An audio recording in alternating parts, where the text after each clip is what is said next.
It's been a minute. It's been a minute ever since I read out loud on YouTube, and this week I've been posting my links on WhatsApp, and one of my friends was like, "Gil, are you serious? Making us watch videos from 10 months ago?"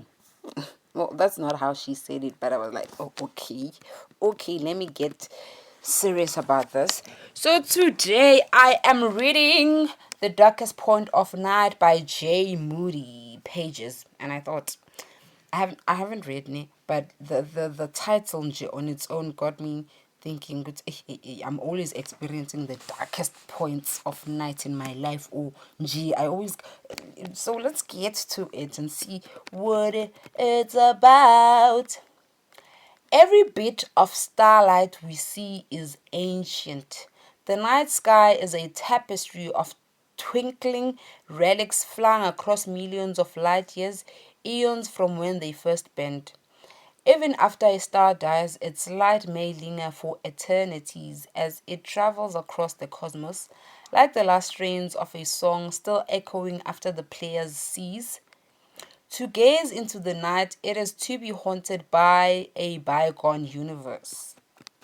Back home, even the light of the sun had to embark on an 8 minute journey across millions of miles to caress the face of the earth. To think I once basked in starlight only 8 minutes old, infantile by cosmic standards. I can still technically see the sun from where I sit typing this out. A little yellow pin prick through the porthole.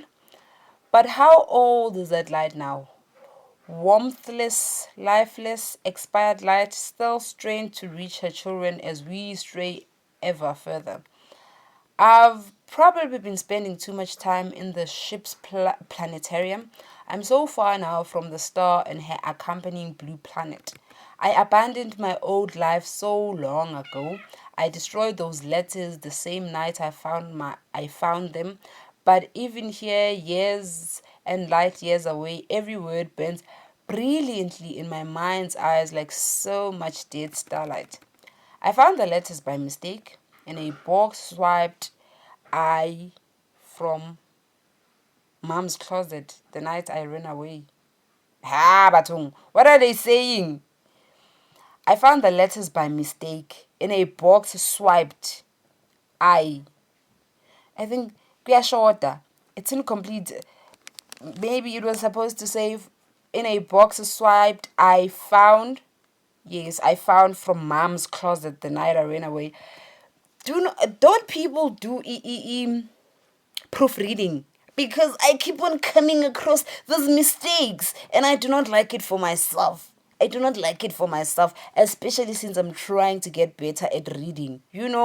But let's continue.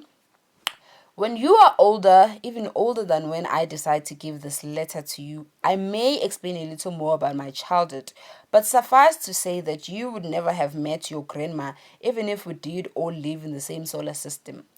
I left in a hurry, gathering my own few things and swiping anything else that looked even slightly pawnable. My hysterical tears and swollen shut left eye weren't making it easier. Souvenirs from the last conversation I'd ever have with mum. The night carrying everything I owned and a few things I technically did not. I already knew I would never set foot in that house again. I just did not realize how far I'd get. My first night alone was spent sorting through the random loot I grabbed in my mad dash. As most of it was worthless, I did not have much hope for whatever was in the box. That turned out to be a special kind of worthless. Inside was a thick stack of handwritten letters from Mom, all addressed to me. The first was dated 8 months before I was born. The words made my bruises and my heart ache, page after page of how excited she was to be a mom. Paragraphs burst with lofty expectations I obviously did not live up to, every word sickly saturated with a love I would never be shown. Just empty sentiments, the fluffy, immaterial dreams of a silly girl who'd grow into a cruel woman. Shame. After thumbing through the letters once, I dumped the whole lot in a storm drain. But from the moment I found out you were on the way, I haven't been able to get those letters off my mind. It's not that I want to do the same. Her letters were about possibilities and dreams that would not come true, expectations that would turn to disappointment and then rot into resentment. There's no room for hopes or new possibilities for you. We already know what every day down to your last will look like. So really, this is an apology. I'm not writing this because I expect forgiveness, just like finding out I'm not writing this because I expect forgiveness. Just like finding out mom maybe loved me at one point, never made up for all the misery she put me through. I know reading this won't change anything, but maybe as you spend your entire life hammed in by still households, I wonder. Suffocated in the arms of starlight, you'll find some solace in knowing I at least felt bad for putting you here. Oh gosh, why couldn't she say that face to face before she, you know? I could lie and say I did all for a greater good, but I figure you'll hear enough of that future of humanity's space spiel. The ship's whole mission was sold around that pitch, the glorious, century long journey into deep space to seed humanity on our new intragalactic home, with we, the crew, painted as selfless, pioneering heroes. I think it's like putting a sugar coating on pills, makes the whole thing easier to swallow. If we all tell ourselves we did this for a grand reason, foisting this life on not just ourselves but on our children and our children's children for a purpose greater than all of us, maybe we can all keep our sanity. Maybe it does bring comfort to some. If the belief in something greater helps you I whoa no, let's find out how this one is pronounced because I get I will. Boy in It's American English, boy. however, it is normally said as buoy, Buoy. buoy, Buoy. Boy. buoy, I don't know which one buoy I'm in going with. American English versus I don't know boy which one in I'm going with. I don't know. Okay, I'm not going for the American English. I'm going for the British English. Like, okay, I'm going for the South African English. So, how would my fellow South Africans pronounce this word? How would my fellow South Africans pronounce? Like fellow South Africans, how would you pronounce this word? It is spelled Buoy, and I'm going for Bio. Yeah, oh my gosh. If the belief in something greater helps Bio, you through this life, who am I to knock it? Still, there are worse places to spend a lifetime of sacrifice. The ship is the size of several cities, the greatest singular structure ever built.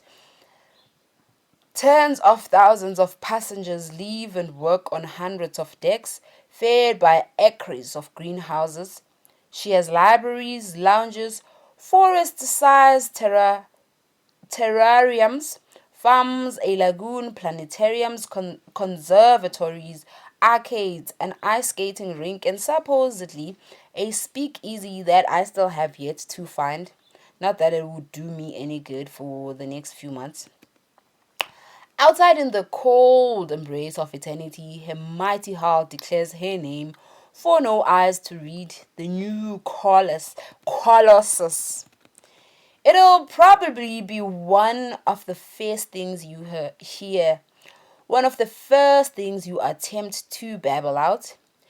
They'll te- they'll teach you her history in school. You'll make little clay models of her in class, And if the current punk trends are the same in 16-ish years, you may get her name tattooed on yourself in a feat of teenage rebellion.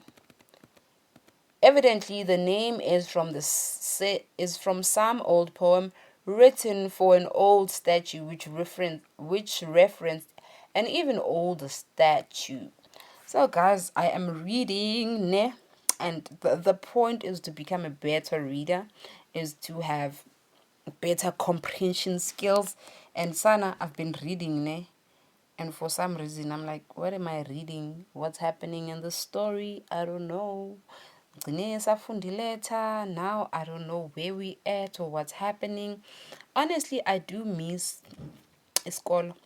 Mangithi school, I'm talking about primary school, because I remember we used to have book reviews.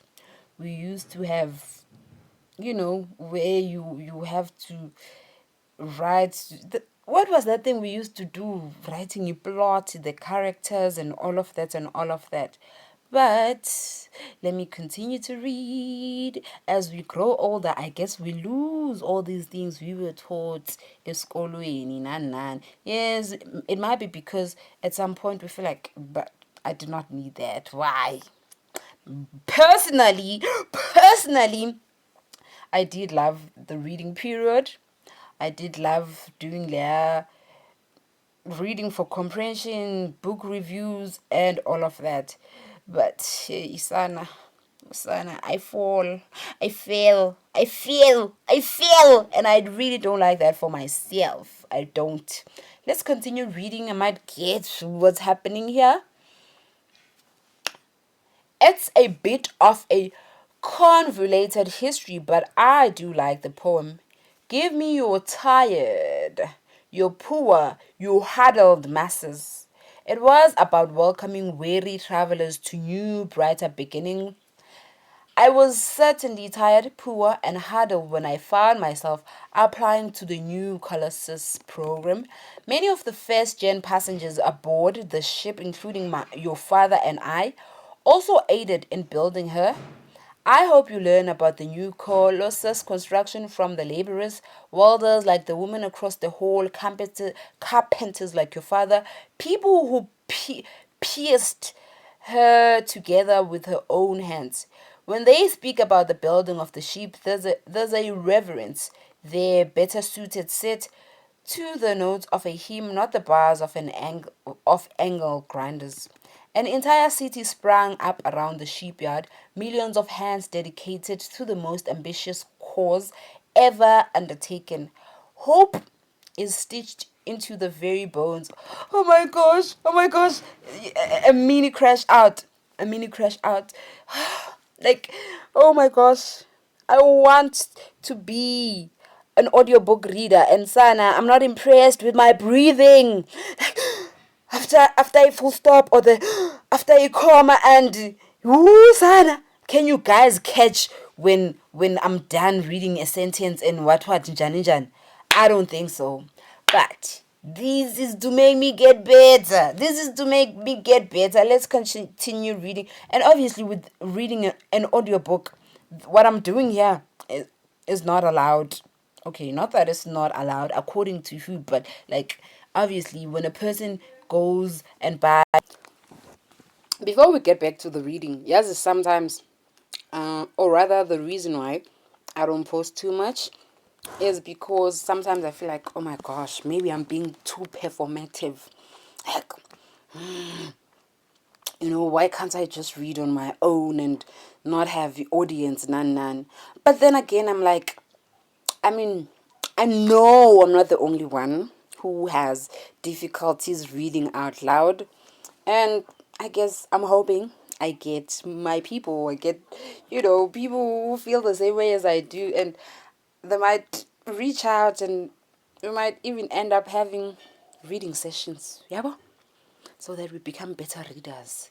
And maybe eventually we'll even go as far as reading other languages. With isiZulu, you can't tell me anything. My reading, okay, I haven't read an isiZulu book or whatever in ages, nakhona, but I still trust myself with that one. I still trust myself. Anyway, let's continue reading. I worked alongside the others, but I do not have the same stars in my eyes. I joined the project because I was a starving runaway and figured they were desperate enough to hire me without looking too closely at my work of fiction resume. When the project finished, it did not I did not apply to ship out because I was feeling particularly heroic. I just needed another gig. At the risk of sounding cold and calculating, I'll admit that that's a significant factor in why I married your dad. I knew him vaguely from our time doing construction and he seemed nice enough, but we did not get together until our application process for boarding. And I mean that literally. I had spent days camped out in the crowded, muggy warehouses serving as the application hub, surrounded by courts and folding chairs, and thousands upon thousands of other hopeful waiting in line for paperwork, physicals, and blood tests. Thousands of people far more qualified, more eager than I was. I was getting an NC. Yo, sana. Ant. Yes, it's NC. Because ant, ANT, is ant. So if you add SY, it's NC. NC. Which was stupid because I did not care about the ship reality. I was just looking for a new sport and I had no prospects on earth and I did not know where else to go. And I found myself sharing my lament with the young carpenter by my side. He seemed to show up a lot.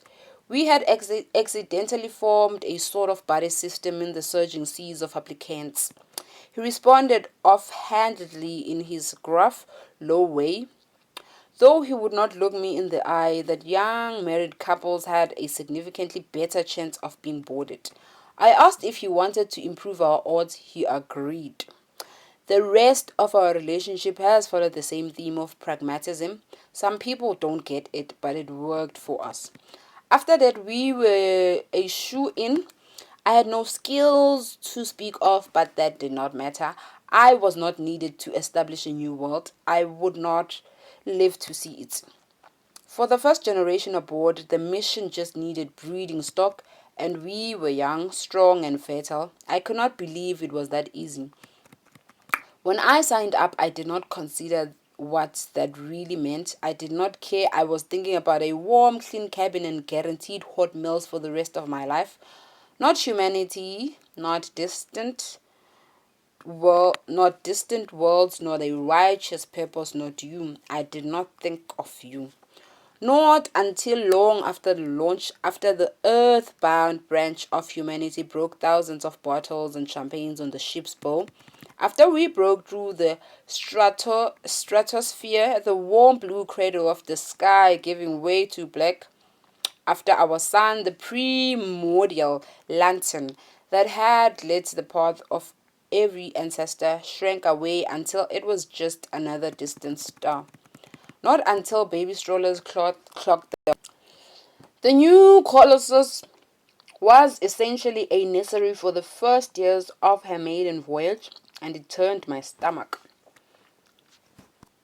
We, the first churn, made the conscious decision to leave, but the little toddler with her pudgy fingers pressed to a porthole glass, doe eyes luminous with the light of 1,000 suns, whose warmth still never will never feel. What choice did she have? We works on about the honor in sacrifice, but does she feel honored to sacrifice something she never even had the option to keep? I became obsessed with the ship's timeline. It was a drastic change in my life, knowing what the next day, every day would bring. As a child, every creaky house and ratty apartment I lived in was an altar to instability. What kind of mood would mom wake up in? Or had she even come home the previous night? Would she remember to pay the utilities, or would I be doing my homework in the dark? Even during the few good seasons we had, when she was sober and on the right meds, I could only wonder how long that spell would last. The answer was always not long enough. Life was even more uncertain after I ran away. For the first few months, I usually woke up to not knowing where my next meal would come from or where I'd be bedded down by the day's end. So suddenly, having an exact calendar and itinerary for the next century was both comical and unsettling. 112 years, 9 months, and 3 days total to be exact. You can trace the ship's calendar all the way from launch to landing. There are pre-marked events and holidays scattered throughout: launch anniversaries, harvest fest in the Terra domes, the best time to see certain stars or systems as we pass by. It's all there. I know approximately where we'll be in the universe when the kids around me become adults and start to have children of their own. And when their children will. Oh, is she talking about astrology? Hmm? Is she talking about what's happening? And when their children will have children. Because astrology knows. Astrology knows. Okay, let me continue reading.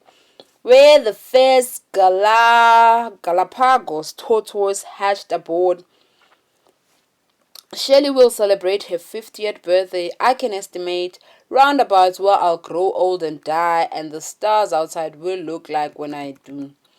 The day has always troubled me the most is marked in big sunshiny yellow letters, which is the zenith day. It marks the exact halfway point of the mission. By the time the day is over, we'll be closer to our new home than we are to Earth. To me, the name seems so widely unfitting, it borders on cruel. My many trips to the planetarium taught me that in astronomy, a zenith is the highest point of the sun or solar noon. One could argue it's the proverbial height of our mission, the shift from a departure to an arrival, but it's also the farthest we will all ever be from the warmth of the sun. For every solar zenith, on the exact opposite side of the globe, is the nadir, which is the deepest, darkest point of the night, as far from the light of the day as you can be. With the sickeningly cheery holiday haunting me from the distant future, I knew I would not be partaking in the launch boom happening around us. We decided to wait a bit before starting a family, and we did. Waited and waited. The kids around us became older siblings. As a second wave of strollers came, they started school, little lines of kindergartners bouncing down the hallway to class. I waited still. A dozen years passed before I thought I could bear the idea of bringing you here. You'll be middle-aged by the time we reach Zenith the day. You will almost certainly won't leave to walk on real ground. If you choose to wait as long as possible to have children too, your kids will be 60-ish by the time we land. The few years I waited won't make a difference at all. I'm not showing yet, I think, but by now all our neighbors know we are expecting. Nothing stays private for long here. Gossip can't help but echo in a thin can. Your father always says, every area sana I have ever lived in, this is true. Gossip cannot help but echo in a tin can. Grew up in Soweto. Gossip, son, gossip.